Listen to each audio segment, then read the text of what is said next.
మెడ నొప్పుల సమస్యలు కనుక మనం నిర్లక్ష్యం చేస్తే ఫ్యూచర్లో పెరాలసిస్ వచ్చే సమస్య ఉంటుందా, లేదా ఇంకా ఎటువంటి సమస్యలు వచ్చే అవకాశం ఉంది? డెఫినెట్లీ పెరాలసిస్ వచ్చే అవకాశం ఎక్కువ ఉంటుంది. దీనిలో రకరకాలుగా అంటాం. మోనోపెరసిస్, పారాపెరసిస్, క్వాడ్రిపెరసిస్ అంటే ఒక చెయ్యి వీక్నెస్ వస్తుందా, రెండు కాళ్ళు వీక్నెస్ వస్తున్నాయా, లేకపోతే రెండు కాళ్ళు రెండు చేతులు వీక్నెస్ వస్తున్నాయా అనే దాన్ని బట్టి పదాలు మారిపోతాయి.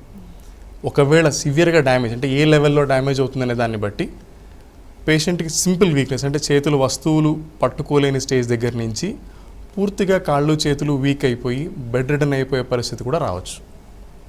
సో అంత సివియర్గా కూడా we can see the symptoms. Doctor గారు, అసలు మీ దగ్గరకు వచ్చే వాళ్ళు ఏ స్టేజ్లో వస్తుంటారు మోస్ట్లీ?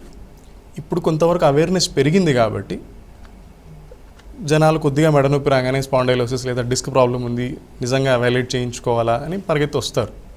బట్ కొంతమంది అంటే అవగాహన లేని వాళ్ళు, దగ్గర తోడు లేని వాళ్ళు, వేరే చిన్న చిన్న పల్లెటూరులో ఉండేవాళ్ళు, అవగాహన లేని వాళ్ళు మన దగ్గరికి ఆల్రెడీ వచ్చేటప్పటికి చేతులు గ్రిప్ లేకుండా వీక్నెస్ తోటి వస్తారు.